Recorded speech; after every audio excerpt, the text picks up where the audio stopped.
सुप्रभात बच्चों, आज हम हिंदी का पाठ नंबर 3 युवक का हट का पठन करने वाले हैं।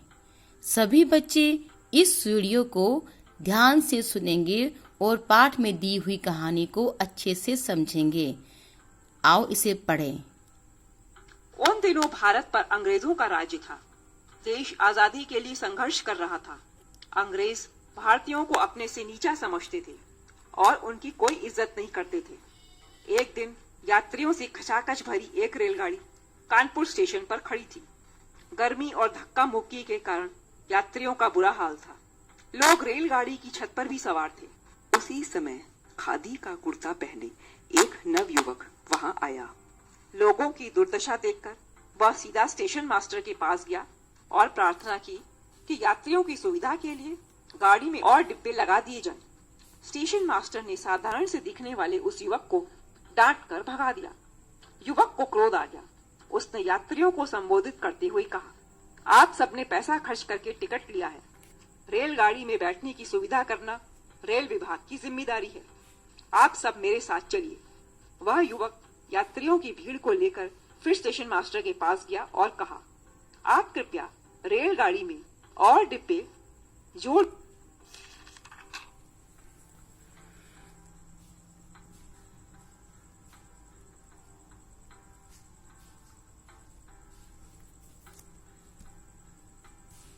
दीजिए।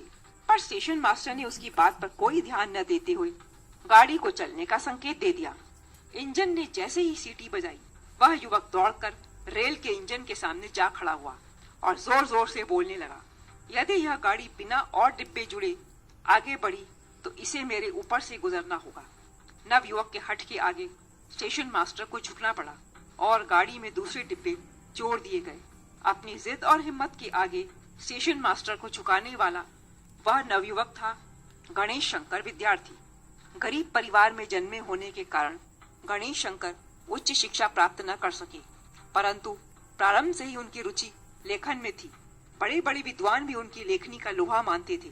गणेश शंकर गरीबों के हमदर्द थे और तन मन से उनकी सहायता करते थे।